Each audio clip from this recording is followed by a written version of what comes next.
The 1975 Formula One season was the 26th season of World Championship of F1 drivers and 18th International Cup for F1 manufacturers, which were contested concurrently from the 12th of January to the 5th of October over 14 races.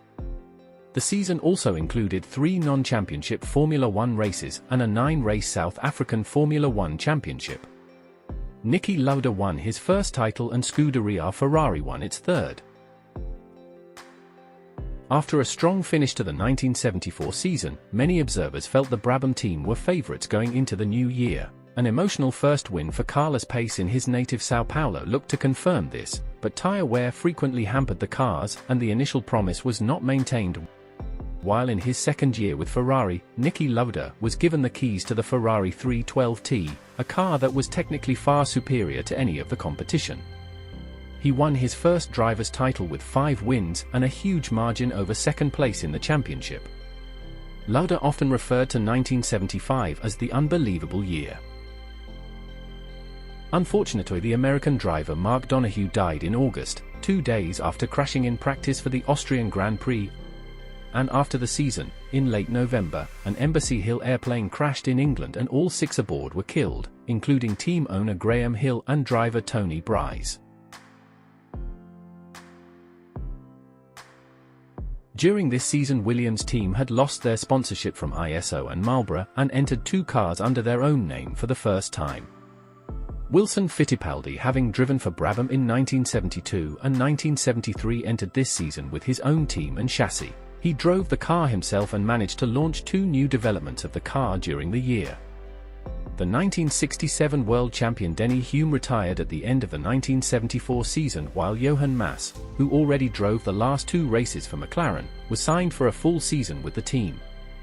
March signed Lella Lombardi, and she was the first woman to qualify in an F1 race since Maria Teresa de Filippis in 1958 and the first and only woman that earned world championship points. John Watson was signed by Surtees, after entering all 1974 races in a private Brabham. During the season and after 2 races, Bob Evans replaced Mike Wilds at BRM, while Jackie Ickx left Lotus halfway through the season. Embassy Racing, owned by Graham Hill, entered a Lola chassis for the first 3 races and then their first Hill chassis. The only difference, however, was the employment of their designer and subsequent naming of the chassis. Ensign missed the first part of the season but returned with a duo of Dutch drivers, Roelof Wonderink and Gijs van Lennep, following new sponsorship by the Dutch security company HB Bewaking. John Nicholson had won the 1973 and 1974 British Formula Atlantic Championship in a Linkar 005, before he debuted in the 1975 British Grand Prix with a Linkar Commission F1 chassis. Shadow trialled a Matra V12 engine for 2 races, but Jean-Pierre Jorier retired on both occasions. John Watson was released from Surtees to drive for Penske and would stay with the American team in 1976. Nearing the end of 1974, Chris Amon had retired his own team and drove 2 races for BRM. He returned to F1 near the end of the 1975 season with Ensign. During the 1975 season, there was also calendar changes. The Spanish Grand Prix was moved from Jarama to Montjuic, in keeping with the event-sharing arrangement between the 2 circuits. Likewise, the French Grand Prix was moved from Dijon-Prenois to Paul Ricard Circuit, and the British Grand Prix was moved from Brands Hatch to Silverstone. The Belgian Grand Prix and Monaco Grand Prix swapped places on the calendar so that the Monaco round followed the Belgian Grand Prix.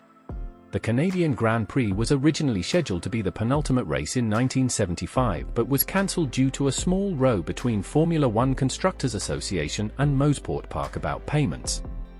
But let's go now to discover a new epic Formula One season. The drivers went to Argentina to start the season, and it was Jean-Pierre Jorier in the shadow who took pole position with the Brabhams of Carlos Pace and Carlos Reutemann second and third on the grid. However, poleman Jorier could not even start the race because his transmission failed on the parade lap. Home hero Reutemann took the lead from teammate Pace, with Niki Lauda's Ferrari third. Pace passed teammate Reutemann to take the lead but then spun off and dropped to 7th. James Hunt in his Hesketh soon overtook Lauda and then Reutemann, much to the chagrin of the crowd. By then, reigning world champion Emerson Fittipaldi in his McLaren was past Lauda and up to third, and soon took Reutemann for second as well. Fittipaldi closed in on Hunt and took the lead with 18 laps left. Pace recovered to fourth after his spin, but it was to no avail as his engine blew up. Fittipaldi started his title defense with a win. Hunt was a superb second, and Reutemann third in front of his home crowd. The second round was in Brazil, and Joria took pole position again with Fittipaldi alongside and Reutemann third. Reutemann, just like in Argentina, took the lead at the start from Joria and pace was up to third, whereas home driver Fittipaldi dropped to seventh. Joria retook the lead from Reutemann on lap 5 and then pulled away. Reutemann struggled with handling issues and dropped well down the order then, with pace up to second, Clay Regazzoni's Ferrari third and Fittipaldi recovering to fourth. Joria's engine stopped with 7 laps left and pace took the lead.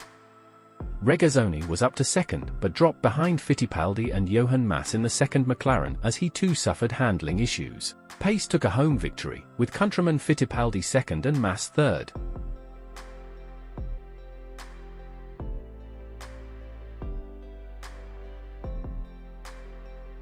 A month after the Brazilian race, the field went to South Africa and Pace followed up his win with pole, with Reutemann alongside as Brabham locked out the front row, and home hero Jody Scheckter was third in the Tyrrell. Pace led at the start, with Scheckter second, and Ronnie Peterson in his Lotus jumped up from 8th to take third. However, the Swede did not have the pace of the frontrunners and dropped back down the order. Scheckter took the lead from Pace on the third lap, to the delight to the fans. Pace kept second until he struggled with tyres and was passed by Reutemann and the second Tyrrell of Patrick de Paila.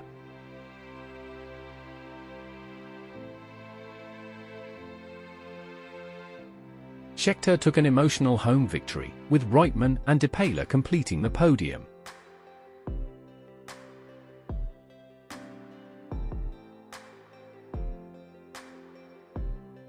Nearly 2 months after the third round, the European season began in Spain at the very fast Montjuic street circuit in Barcelona. The Grand Prix Drivers' Association was not happy with the state of the barriers, which were not bolted properly, and the drivers threatened not to take part. Mechanics from the teams went around the entire circuit to attempt to repair or fasten down the barriers. After work was done on the circuit, the drivers agreed that the circuit was still not safe enough. Reigning world champion and championship leader Emerson Fittipaldi had no intention to race because of the condition of the barriers, and went home on Sunday morning. The organizers of the event then locked the cars and motorhomes inside the circuit confines for breach of contract and threatened to keep them there. This being incompatible with the schedule for the next race at Monaco, the teams decided to cater for the organizers' wishes and raced anyway. The rest of the drivers were there for qualifying, and Ferrari took the front row, with Lauda on pole from Regazzoni, and Hunt third in the Hesketh. There was chaos at the start when Mario Andretti in his Parnelli tapped the car of pole-sitter Lauda, sending it into the sister car of Regazzoni and knocking both Ferraris out of contention. Hunt gratefully took the lead, and Andretti, whose car was undamaged, was second.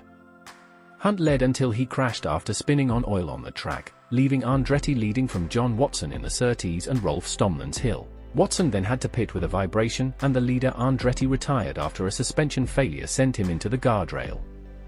This promoted Pace to second and Peterson to third, but the Swede retired after colliding with backmarker Francois Migaud while lapping him. On lap 26, Stomlin's rear wing broke, and the car bounced into the barriers and flew back onto the road, hitting the barrier on the other side, but the momentum of the car was enough for it to fly over the barrier where spectators were watching. The car hit some of them, and 5 spectators were killed, and Stomlin and other spectators were injured. Pace also crashed while trying to avoid the hill as it bounced back off the road. The race went on for the moment, with Johan Mass passing Jackie Icks's Lotus to lead. The organizers stopped the race on lap 30 due to the debris on the track caused by Stomlin's crash. Mass was declared the winner, with Icks second and Reutemann third. Only half points were awarded as the race was stopped before it had run 75% of its full course. After the chaotic and tragic Spanish GP, the race on the streets of Monaco was next. Lauda took pole ahead of the shadow of Tom Price, with Price's teammate Joria third. Rain before the race meant that it was started on a damp track.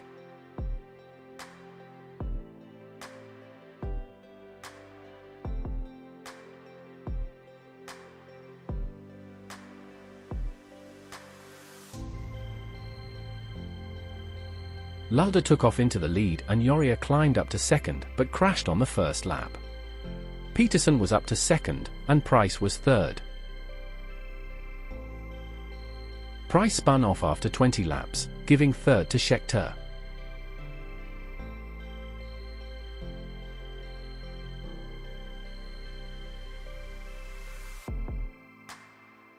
The field soon pitted for dry weather tyres, and this shuffled up the order, with Scheckter dropping back after pitting too late. Fittipaldi was up to second behind Lauda, and Pace jumped up to third.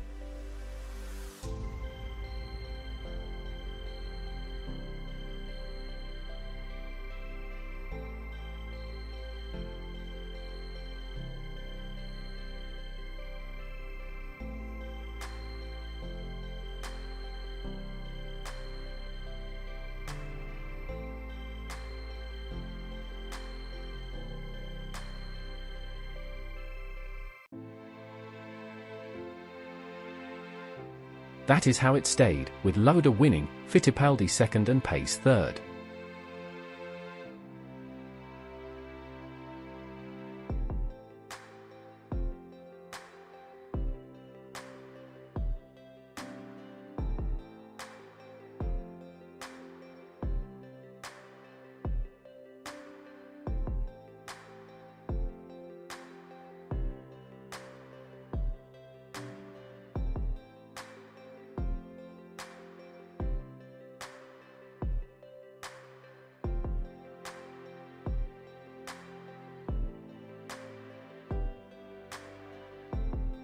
It was the last weekend for Graham Hill in Formula One. The next race took place in Belgium, and Lauda was on pole with Pace with him on the front row, and Vittorio Brambilla in the March a surprising third. It was Pace who got the better of Lauda at the start, to lead into the first corner. Pace was leading from Lauda and Brambilla at the end of the first lap, but Brambilla was on the move, and shocked everyone by overtaking both the front row starters to lead. But this spurred Lauda into action, and after almost immediately passing Pace, he took the lead from Brambilla on the 6th lap. Scheckter was also on the move and was up to second, after passing Brambilla on lap 9. Brambilla held third until he was forced to pit with tyre troubles. Lauda won, becoming the first driver to take 2 wins this season, with Scheckter second and Reutemann third. In Sweden, it was Brambilla who took his first career pole, with Depailler second and Joria third on the grid. The order was unchanged at the start, with Brambilla leading but Reutemann was up to third after 3 laps. Brambilla continued to lead, whereas second-place Depailler dropped out of contention with brake problems. Reutemann was up to second, and now took the lead from Brambilla. Brambilla had to pit for new tyres almost immediately. Joria ran second now, but his engine blew up and this gave the position to Pace until he spun off and retired. Lauda was now second, and towards the end of the race Reutemann began to suffer from oversteer, allowing Lauda to take the lead with 10 laps left. Lauda went on to win, with Reutemann and Regazzoni completing the podium.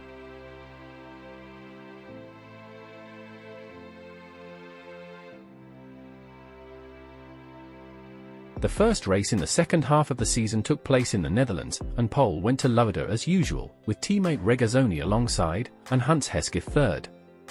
The race started on a damp track and Lauda took the lead, with Scheckter up to second ahead of Regazzoni. The order was unchanged until the drivers had to pit for dry tyres. Hunt and Joria pitted early, and their gamble paid off as they were first and second, with Lauda, Scheckter and Regazzoni third, fourth and fifth respectively. Lauda passed Joria for second midway through the race, and started closing on Hunt. Joria almost immediately retired with a tyre failure, and Scheckter, who inherited third, had his engine blow up with just 12 laps left. Hunt held off Lauda to take his first career win, with Regazzoni completing the podium.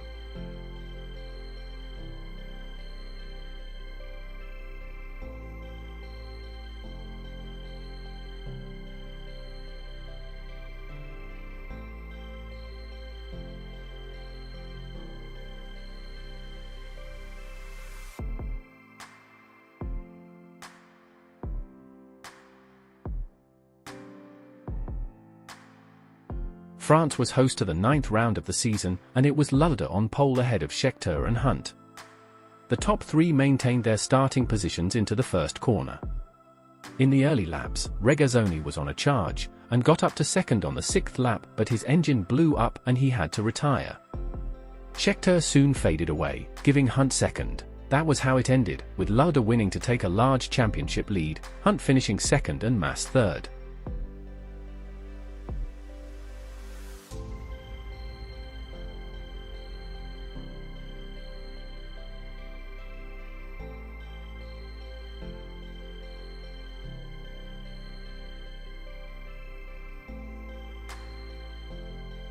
The 10th round was held at the Silverstone Airfield circuit in Great Britain, and Tom Pryce took a home pole position, with Pace second and championship leader Lauda third. Pace beat Pryce into the first corner, with Regazzoni third ahead of Lauda. After 10 laps, Regazzoni passed Pryce for second, and soon both of them passed Pace. It soon began to rain, and Regazzoni was pulling away until he spun off, hit a barrier, and damaged his rear wing. He rejoined 2 laps down. Pryce now led, but he crashed out as well, 2 laps later. Scheckter had meanwhile passed both Lauda and Pace, and he was now leading. Scheckter pitted for wet tyres from the lead, and most drivers followed suit. Hunt, after passing Pace, was the leader from Pace and Emerson Fittipaldi, as they had not pitted for dries. Scheckter and Joria both caught and passed the trio, but the track was drying out, and both had to pit for dries soon after. Hunt began to lose power in his engine, and was passed by Fittipaldi, and then Pace, and even a recovering Scheckter. On lap 56 out of 70, the rain fell again, in a massive shower with the whole field on dries. Nearly all the drivers spun off and crashed, and race was stopped. Only 6 drivers were left, notably Fittipaldi. The race was stopped, and the results were declared on the lap before the storm struck. Fittipaldi was the winner, and Pace and Scheckter, despite crashing out, were given second and third. The result meant that Fittipaldi closed within 14 points of Lauda with 5 races left. The drivers had to go Germany, in the legendary Nordschleife track, the mythic Nürburgring for round 11, and this proved to be the most crucial round in the championship.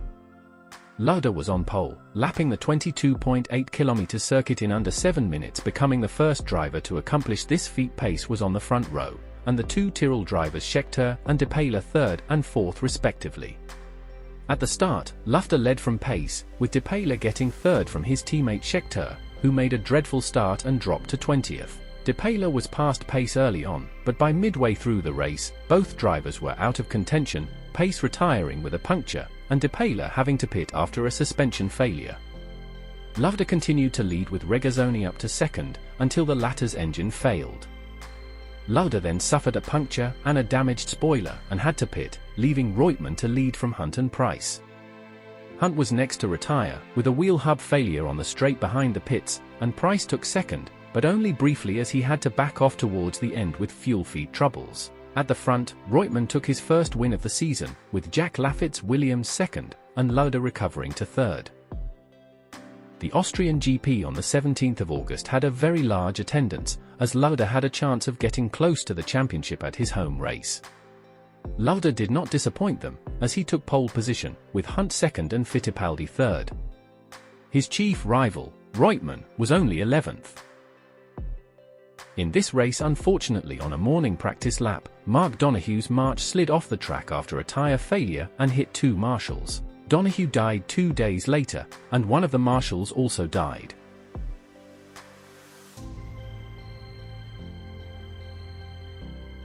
It began to rain just before the race started, but it did not deter Lauda, who led from Hunt and De Peyler.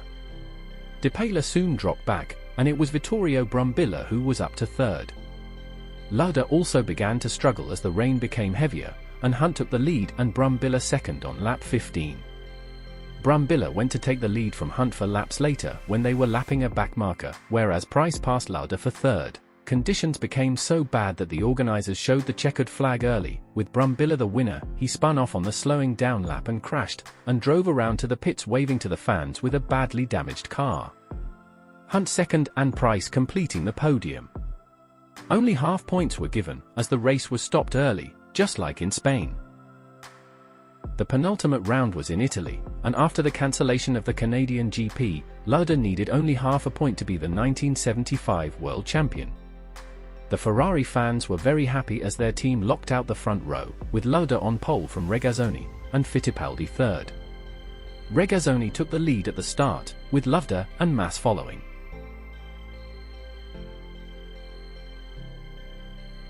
Soon Reutemann was up to third, but he needed to win to keep any faint hopes alive.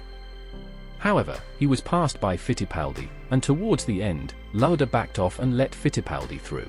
It was Regazzoni who won the race, with Fittipaldi second, and Lauda's third was enough to seal the championship, his first world championship of 3.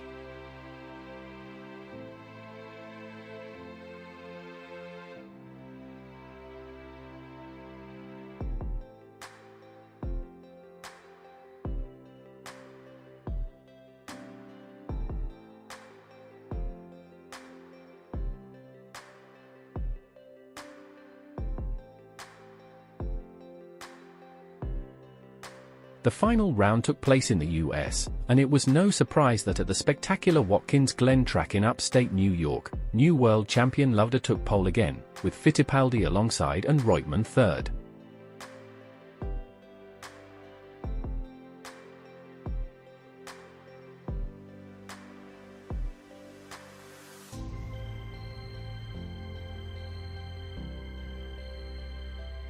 Lauda led into the first corner from Fittipaldi, and it was Joria in third. Lauda and Fittipaldi drove away from the rest of the field, whereas Joria retired with a wheel failure 1/3 into the race. This left Hunt in third, but Mas had other ideas and took the place midway through the race. Lauda went on to win, his 5th of the season, as he signed off in style, with Fittipaldi close behind in second, and Mas also on the podium.